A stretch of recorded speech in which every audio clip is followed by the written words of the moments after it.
then the Chiefs respond with the big hits of their own. Now, Good Chiefs support at the stadium today. let's go!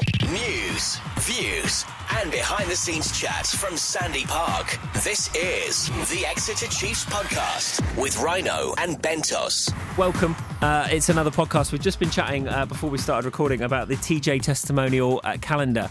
You were chatting, well, Rhino. I was number 13 and you were 14 On what? on the calendar. Oh, what, on the months? We didn't make it. No, that was far too near. Well, you say you can't see what the fuss is all about. No, I don't get it. I've seen that women on Twitter are disagreeing with you. Yeah. Oh, well, that's maybe for good reason. Great Christmas present. Bentos will want me to plug it because he's Mr. Commercial. If you haven't got that on order yet, great Christmas present. TJ testimonial calendar. And of course, it's a charitable thing. Of course it so is. it is really worth getting. I'm getting one for my wife because she'll It's like for me for it. you. One day I shall look like Jack Knoll. In your dreams. Right, Or maybe nightmares. Let's review the weekend in 30 seconds. Are you ready? Ready. Let's go. Right, Rob summed up all the negatives, so here are my 30 seconds of positives. The atmosphere at Sandy Park was crackling, and we'll have more of that. The first 20, we were dominant, but at vital moments made those errors. Witten and Woodburn on the wings were looking so good. Hill and Devoto in the centres were breaking line. Horseman's work rate, the line-out steals were magnificent from him. Harry and Muzz on the wrong side of the scrum, amazing. And of course, Jack Maunder. And before we talk Jack Maunder, because we will have him on, let's hear from Rob Baxter. But I've just said to the lads, the response I'm expecting is a little bit of anger, really. Like I said, we've lost plenty of games and against far worse teams than Clermont in the time I've been at the club and coaching the club. And so that in itself is not an issue to me, but I am expecting us to be a bit angry with some of the things that went out there tonight, and if that's our response, I'll be pleased. What I don't want our response to be is the guys think that you can just come into training and get on with things, and sooner or later our season will ignite. When you wait for something to happen, it never happens. You've got to make it happen in sport, and that's the kind of response I'm wanting. I think it's in some ways it's potentially a good result for us. Because you clear the decks with a result like that, don't you? You clear the decks and you almost start again. We'll transition from Rob, who always speaks honestly, into Hilly. But like I say, it's a bit of a positive. We're finishing on a good note, and hopefully we can, like I said, knuckle down this week. We need to be good this week in training, and we're going to come out next week, firing. And Chubby, we're not going to talk about this on our own tonight. Mm-hmm. We're going to get the mystery guest on, which of course is a mystery. So you now have to guess. My track record on this is anything but good. No, it's actually quite poor, but I will give you a clue because I want to get him on quickly. Yes. I've already mentioned him Today? on the podcast, which is a couple of minutes in. Works at the club, doesn't play anymore. Chris Bentley! Yay! Whoa, let's get him on. This is the Exeter Chiefs podcast. And here he is. Hello, Mr. Bentos. Good evening, gentlemen. Good evening. How are we doing? Evening, Bentos. But I think you're bringing me on because I'm going to bring positive vibes when it's a lot of people, the doom and despondency coming from all corners. We've opened with positives. I think there are Good. positives there. We've heard from Rob. He summed it up well. What do you make on the current form, Bentos? Because you always put things so articulately. I wrote in the paper just last week, the distance between winning and losing is tiny, but the bridging of that gap is a chasm. And if you look at the first half in particular, we were in the game. And, Salvi made the break, and had that been executed, this try, we had 5 minutes on their line, or in the 5-yard line where it's the power game, it's time to make it happen. It didn't quite convert. They only had 3 chances and hit theirs. So for me, half-time reflection, 21-17 wouldn't have looked any different to 21-3 as it was. It's very fine margins, and you've got to remember they're top of the top 14. They are as good as it gets. And I bonkers. Chubby saw it. Go back in time. I played for Cheshire in 2004, and Dave Strettle was the young kid we had in the team at the same time. And our tactic was get the ball to Stretts. He played it fly off after every scrum and line out. We just gave him the ball, or we'd put him on the. Obviously, he was a winger, and we just do crossfield kicks. It was give him the ball, and me and Stretts got on quite well that year because I captained the team. And I had a chat with him, and he said that there was absolutely no doubt in the preparation for Clermont that they didn't want to give us anything because last year we had humiliated them, taking the bonus point win. And they knew that we were going to play from everywhere. And if you watch their defensive effort, they had line speed, but they also challenged our ruck face like we've never been challenged on the ruck face before. Every single one, wasn't it? was competing. And Chubby, you were on the pitch side with me. When you get close to them, they were some of the biggest men in the world. Yeah. You know, Sebastian Vermeerena. I'm a big man.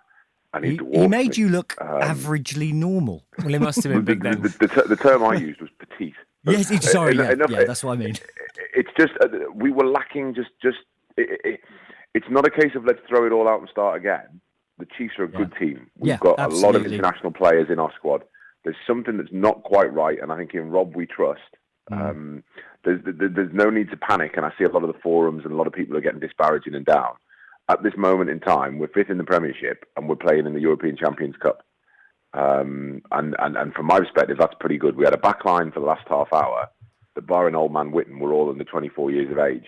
And you can say that's a group of guys. They're going to be together. So I'm talking now, Chubby. You can't stop me. Sorry. I'm on the soapbox. I'm away. He thinks it's his podcast again. It's his name at the top. It's his name about. It's like a landlord at a pub. And I was going to say, get out of my that old man Witten, as you so neatly put it, had such a good game. He is so underrated. He's dangerous. Is what he is. He really is. He's an international rugby player. He's played international rugby for Ireland. So. But the exciting thing for me was the line breaks that were being made by Sam Hill, by Ollie Devoto, by Ollie Woodburn. And we were against world-class opposition, so they stifled us. But there's a group of guys that in 4 years' time will be at 28 years of age at their absolute peak. And they're already competing at the highest stage. And they're not being disgraced. It didn't quite fire, but we're not being disgraced. Bentos, it's been lovely speaking to you, fella. Thank you for giving us your review.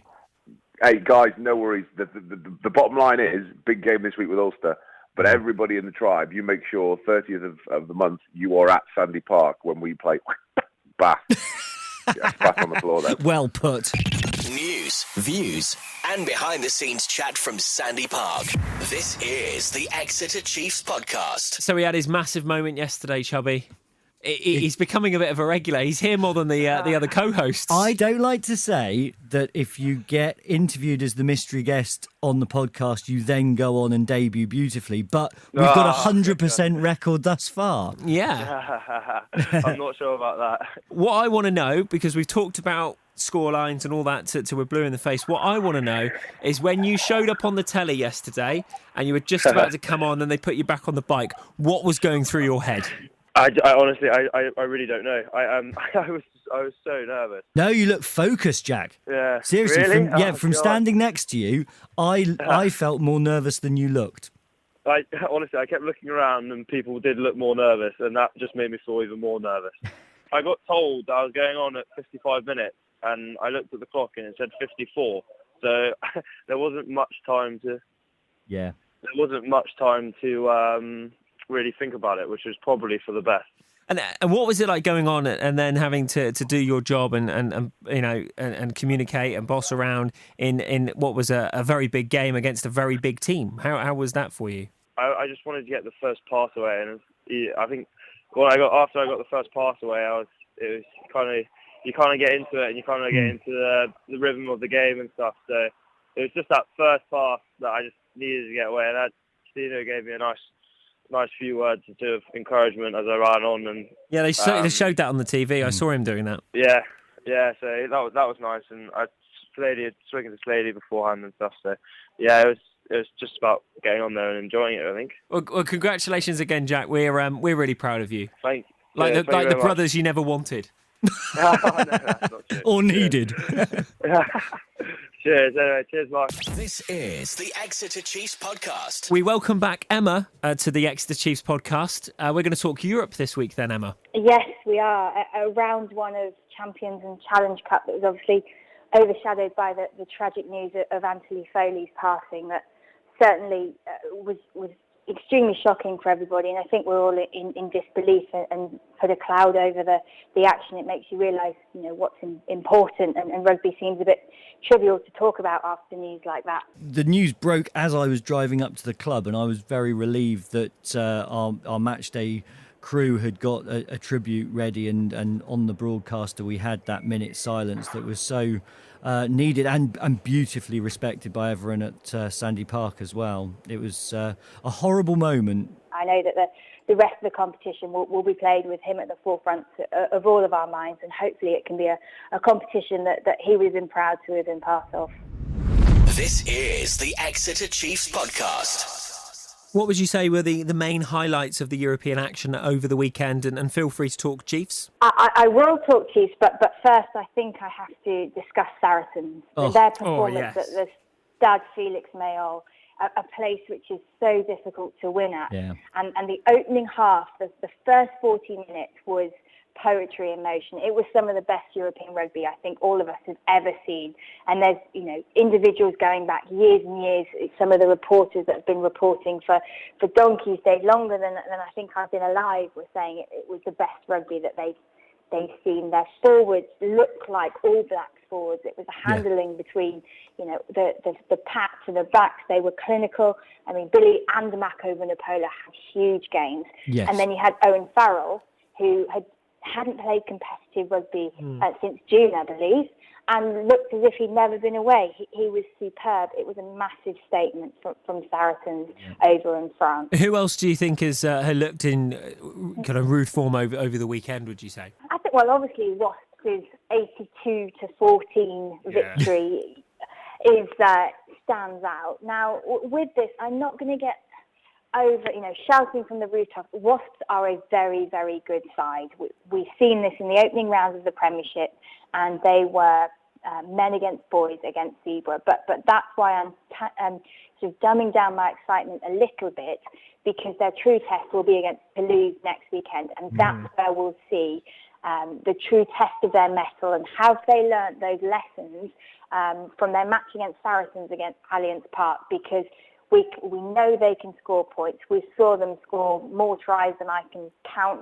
They broke their record for the number of tries scored, the number of points in Europe at the weekend, and they did so in style, but it's whether they can do so against a European side of significant pedigree to lose, not in recent years, but it's whether they can do that away from home and against the Toulouse side that will be hurting because they lost last weekend against Connaught. And what did you make of Chiefs, Emma? Because Bentos has already said that he felt that Clermont had come back with something to prove following the bonus point win last year or last season back in January. What did you make of it? Yeah, I think he's absolutely right. Clermont had a point to prove, and Nick Bendon said after the match that their hurt of not qualifying out of their pool last year and losing matches in the pool stages is really driving them on. They wanted to show they are a side to beat in Europe and that they can finally go all the way. And we talked about how ruthless Wasps were. I thought Clermont were equally ruthless.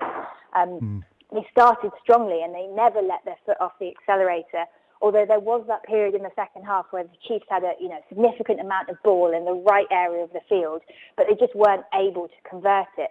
They weren't going to be let through, and they were pushed back and pushed back and pushed back, and the more that Exeter tried, the more Clermont grew in stature and grew in their defensive efforts. So for the Chiefs, I know that Rob Baxter said after the match that he's looking for a reaction from his players and he wants them to feel a bit angry at themselves, that they're not quite delivering. And I think that's right, that, have that emotional reaction. And because the Kingspan Stadium is not an easy place to go to when you're flying with confidence, let alone when you haven't quite found your confidence. So I hope that they can take into round two and if they don't feel wholly confident, then pretend and fake it until you make it, and then it will come back. Yeah, that would be my hope for Exeter. It'll only take one team to underestimate what Chiefs have got up their sleeve, and boom, it's business as usual.